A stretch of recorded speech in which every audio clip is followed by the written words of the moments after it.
कृष्णा आंधळे जिवंत नाही, त्याची हत्या झाली. जितेंद्र आव्हाडांचा मोठा दावा. संतोष देशमुखांच्या व्हायरल फोटोवरील दिली त्यांनी संतप्त प्रक्रिया. नमस्कार मंडळी, मी सुनील, आपण पाहता सुनील न्यूज. कृष्णा आंधळे जिवंत नाही, त्याची हत्या झाली असे जितेंद्र आव्हाडांनी मोठा गप्पेस्फोट केलेला आपल्याला पाहायला मिळत आहे. राष्ट्रवादी काँग्रेस शरदचंद्र पवार पक्षाचे आमदार जितेंद्र आव्हाड यांनी संतोष देशमुख हत्या प्रकरणातील फरार आरोपी बाबत मोठा दावा केला आहे. त्यांचे असे म्हणणे आहे की संतोष देशमुख यांच्या हत्येला जवळपास 3 महिने होत चालले आहेत. मात्र या प्रकरणातील कृष्णा आंधळे नावाचा आरोपी सध्या देखील फरार असल्याचे आपल्यासमोर येत आहे.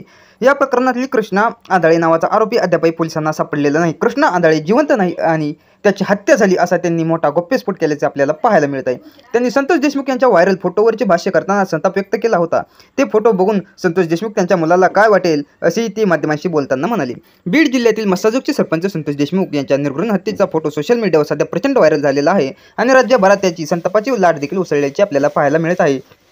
तर जागोजागी आपल्याला बंदचे आवाहन देखील करण्यात आलेले आहे व त्यानंतर बीड जिल्हा देखील बंद असल्याचे आपल्याला पाहायला मिळत आहे. विविध ठिकाणी आंदोलने करण्यात आली. यावेळी दोषींना फाशीची शिक्षा देण्याची मागणी आंदोलकांनी केली आहे.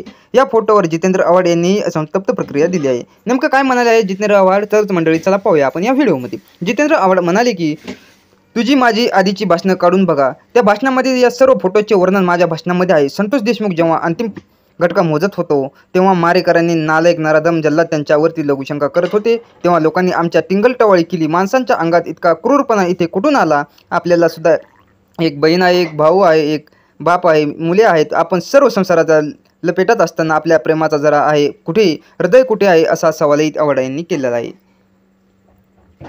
तर मंडळी, संतोष देशमुख हत्या प्रकरणातील कृष्णा आंधळे हा जिवंत नसल्याचे जितेंद्र आव्हाड यांनी मोठा दावा केल्याचा आपल्याला या व्हिडिओमध्ये पाहायला मिळत आहे. तर मंडळी, असेच नवनवीन व्हिडिओ पाहण्यासाठी आपल्या चॅनलला सबस्क्राईब करायला विसरू नका. धन्यवाद.